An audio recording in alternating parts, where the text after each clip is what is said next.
Well, this Saturday is the last time we see AEW Dynamite on a Saturday. But however, it's a good thing.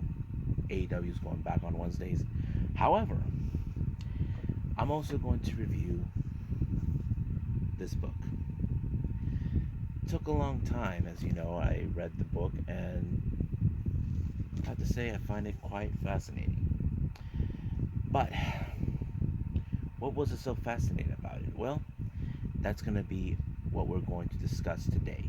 So, let's get started with another episode of Deleted Wrestle Zone.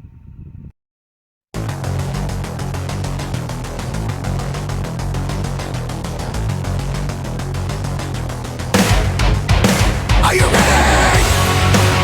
Get up, get up! Get up, get up! Get up, get up! Get up, get up! Get up, get up! Get up, get up!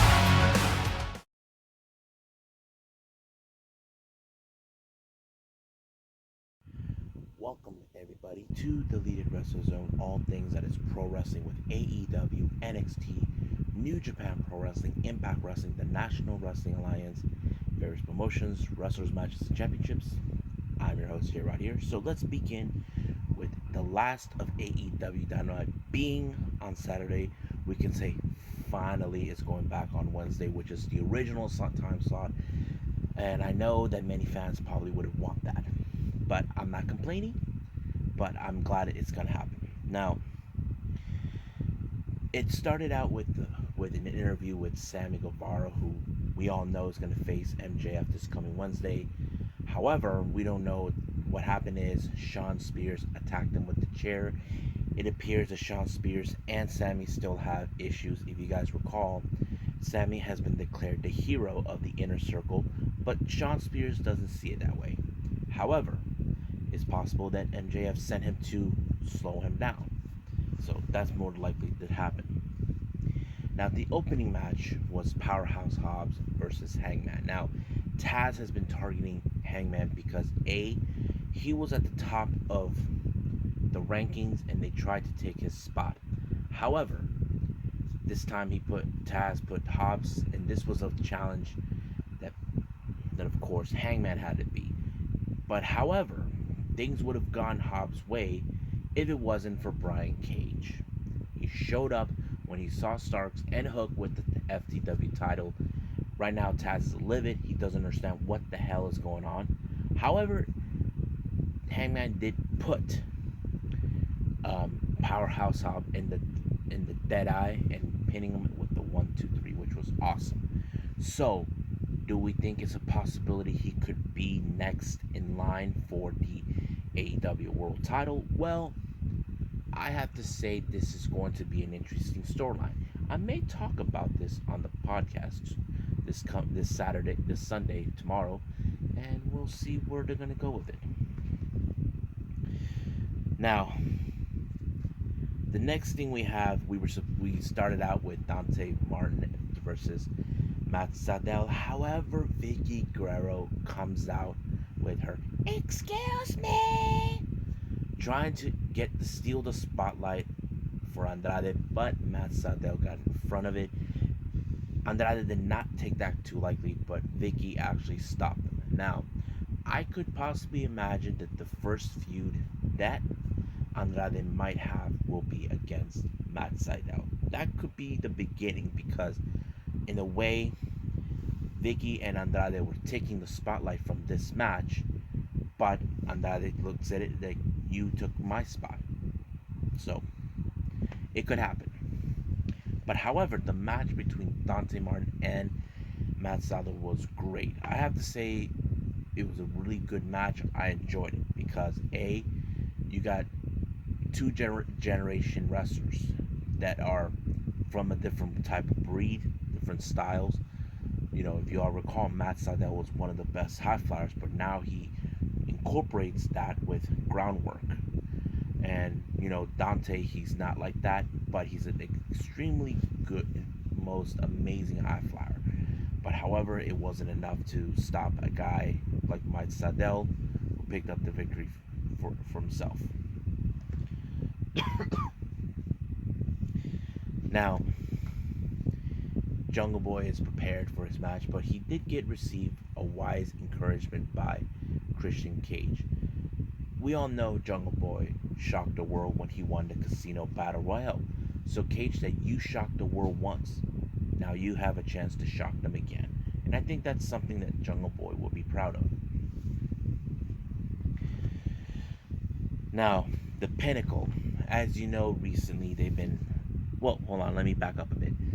Earlier in the day, we saw Conan and Tully Blanchard get in each other's faces, two managers from two different tag teams.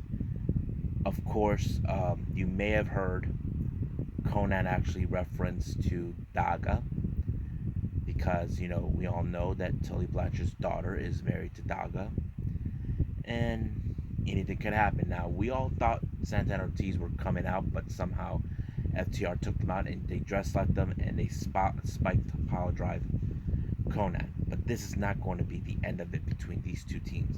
This is just the beginning. Now, speaking of the Pinnacle with the FTR, MJF continues with his thing, along with Sean Spears and of course Wardlow, but they were attacked by Jericho and Hagar. Now things could have gone differently, but however, Sammy showed up with the day to save the day once again, and then he says that he is the best ever, and he knows it, kind of like mocking MJF. And this is going to take place this Wednesday. Now, Miro, as we all know, he's the TNT champion. He recently believes that he thinks he's the good guy. He thinks that Penelope Ford has no one to defend her. You took out her husband when you were mad with them after the Arcade Anarchy. So he thinks that he is that, but no, he's the bully. Thinks that God is on his side, and that's what he believes in. So we'll see what happens this Wednesday. Now, the next match we have Ethan Page along with Scorpio Sky taking on Bear Bronson, and finally we saw the return of Bear Boulder, who we haven't seen for quite some time. Ethan Page was very impressive in this match, even cheated his way through by giving a low blow to Bronson. And however, that's not what happened at the end. Basically, he gave a little promo. He felt pinning Darby Allin is not enough. He wants him gone completely. Like, he wants him to go away. So he put himself in a coffin match against him. So basically, he thinks this will be the nail in the coffin, and for Darby Allin to finally go away, never come back to AEW. But I have a distinct feeling Sting's going to show up and help him. But this match will take place on, let's see, where did I put it on? July 6th when they go to Miami. Now, we all know what's going to happen. Britt Baker and Rebel will be facing Vicky and Nyla Rose. But there was one thing I did like about what Jim Ross said about this upcoming match. Vicky is going to wrestle, but how do we know she has something up her sleeve? I mean, she does have a valid point. I mean, Jim Ross has a valid point. What makes us so certain that it's not going to be Vicky wrestling with Nyla Rose? What if she found someone? Think about it. Food for thought. Now, we got this next awesome women's match. We got the Bunny along with the Blade taking on Chris Statlander and Orange Cassidy. The match was very interesting because we saw the Bunny take much of the control of the match. But however, because things might have been going back to Chris Statlander's way, the Blade tossed brass knuckles to the Bunny, and Orange Cassidy took it. However, it did allow for Chris Statlander to put the Bunny in the Bing Bang Theory, but Blade was livid. Even TH2 showed up, and the Blade brass knucks Orange Cassidy. You probably say, where is the best friends? We know that Trent had a surgery. Don't know when he'll be back, but it will be hopefully soon.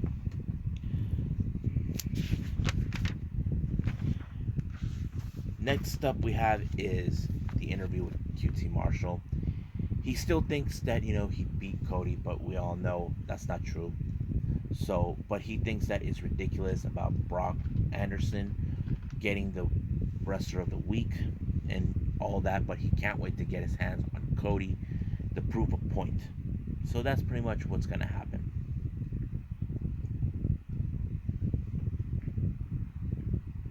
Of course, now we get to Brian Pillman.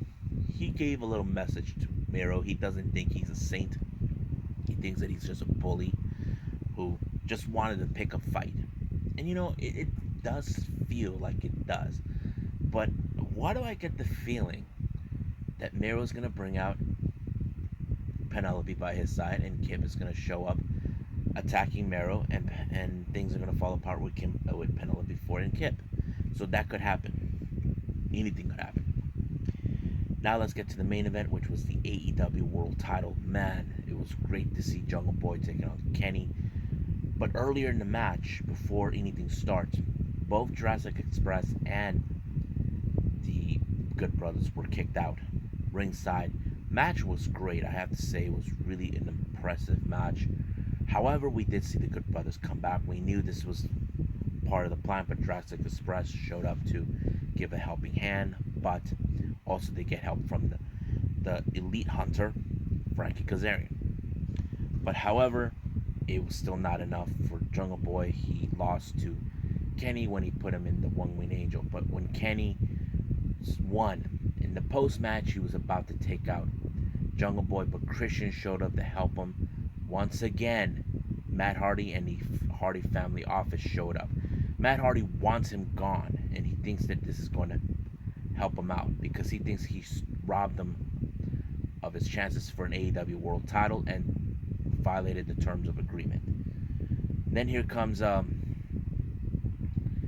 Young Bucks, also to give a helping hand. I have a feeling there's going to be an alliance that's going to fall apart, but we'll see what happens this coming Wednesday. So I think that's pretty much it, what we got with AEW Dynamite. So it's time to review the Young Bucks books, the killing the business from backyards to the big leagues.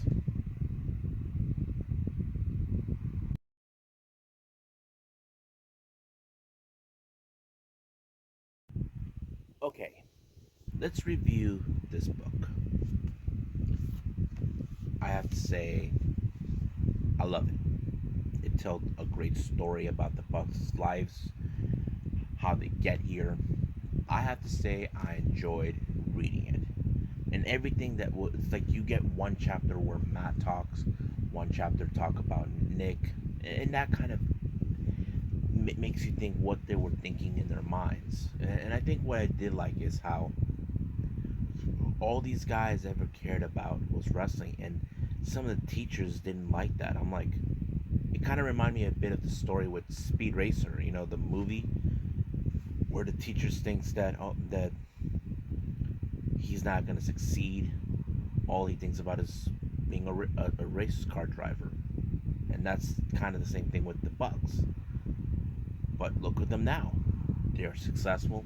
You're probably wondering if the teachers would have known. Oh my God, I was wrong about them. Well, you should be ashamed of yourself because they did succeed.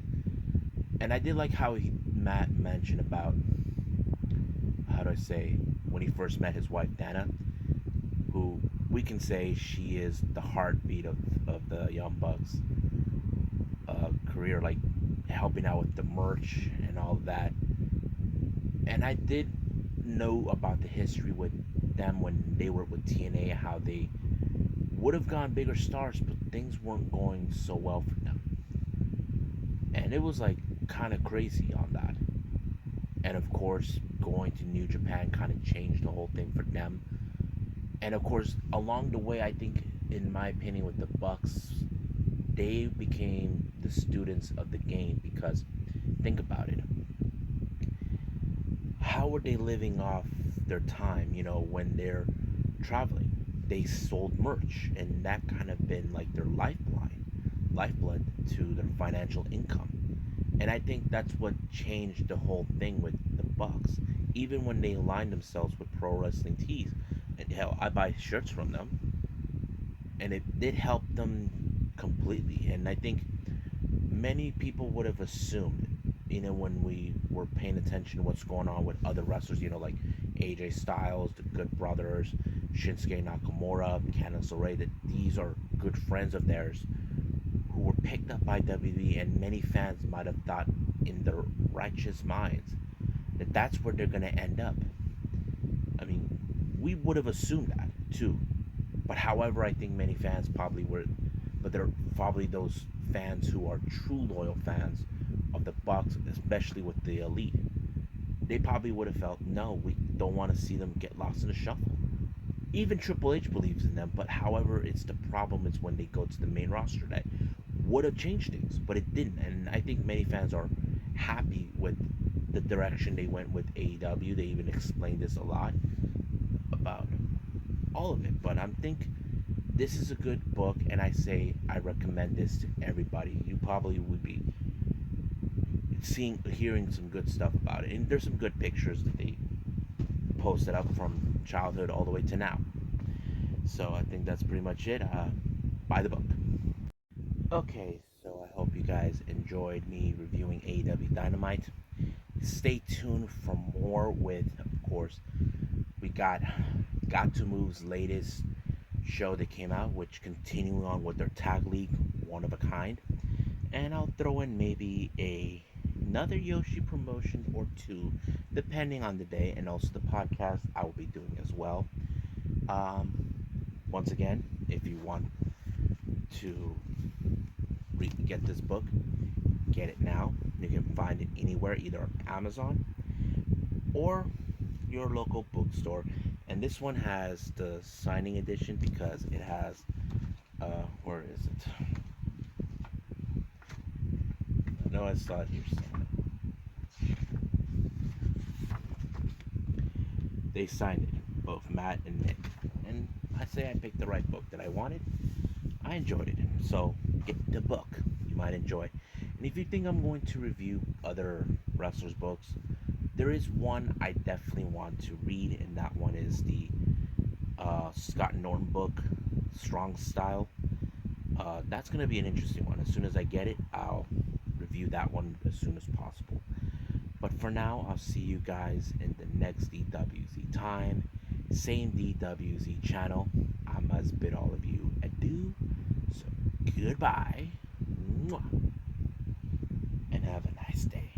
Bang.